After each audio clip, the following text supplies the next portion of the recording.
महाविद्यालय सीमा में 73वां गणतंत्र दिवस मनाया गया, जिसमें मुख्य अतिथि के तौर पर एडवोकेट हेमंत शर्मा जी को बुलाया गया। व अशोक जी भी मुख्य अतिथि की भूमिका में रहे। हमारे प्राचार्य डॉक्टर सुनील कुमार जी ने और मुख्य अतिथि महोदय ने बच्चों को मोटिवेटेड स्पीच दी, अपने कर्तव्य के प्रति आगाह करवाया और 73वें गणतंत्र दिवस की शुभकामनाएं दी। कोविड-19 की जो शर्तें थी, सरकार के द्वारा जो नियम निर्धारित किए गए हैं, उनकी पालना की गई और बहुत ही धूमधाम से इस पर्व को मनाया। नमस्कार, मैं सुनील कुमार, प्राचार्य राजकीय महाविद्यालय में जितना योगदान भगत सिंह, चंद्रशेखर, सुभाष चंद्र बोस का था, उतना ही योगदान राव तुलाराम जी का और बाबा खेतनाथ जी का था।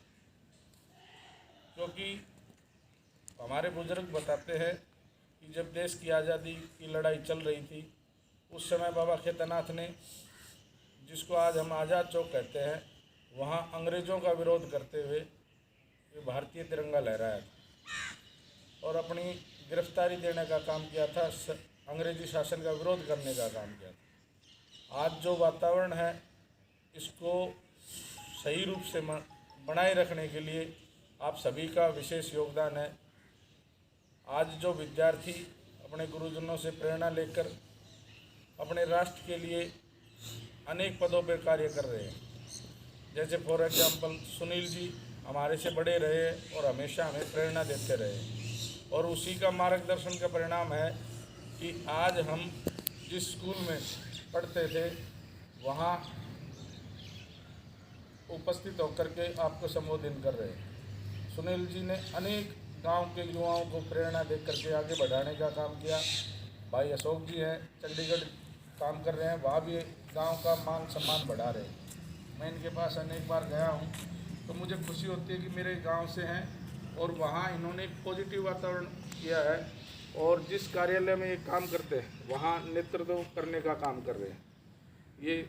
ये नहीं है कि ये वहाँ जातीयता फैला करके बढ़ रहे हैं, नहीं, ये इन्होंने अपने काम से उस पद को ग्रहण किया, तो ये बहुत खुशी होती है। तो मैं आप सभी से ये अपेक्षा करता हूँ कि आप जहाँ भी रहें और जिस पद पे भी रहें, तो आप अपने गुरुजनों के सम्मान। हमने आज 73वां गणतंत्र दिवस महाविद्यालय के प्रांगण में बड़ी शालीनता से और हर्षोल्लास से कोविड-19 की शर्तों की पालना करते हुए मनाया, जिसमें मुख्य अतिथि के रूप में मुख्य समाज सेवक एडवोकेट हेमंत शर्मा जी रहे और सीमा से अशोक यादव जी भी एक विशिष्ट अतिथि के रूप में रहे। स्टाफ के सभी सदस्य श्रीमती सुनीता जी, प्रवीण जी और अन्य स्टाफ सदस्य मौजूद रहे। इस गणतंत्र दिवस के उपलक्ष्य में हेमंत जी ने शहीदों को याद किया, बच्चों को प्रेरणादायक शब्द कहे और बच्चों को हमेशा देश और राष्ट्र हित को सर्वोपरि रखते हुए आगे बढ़ने का एक मार्गदर्शन दिया। और इसी तरह से सभी बच्चों ने हर्षोल्लास से गणतंत्र दिवस पर प्रसाद ग्रहण किया और इसी तरह से हर्षोल्लास से महाविद्यालय में के प्रांगण में ये गणतंत्र दिवस का समापन किया।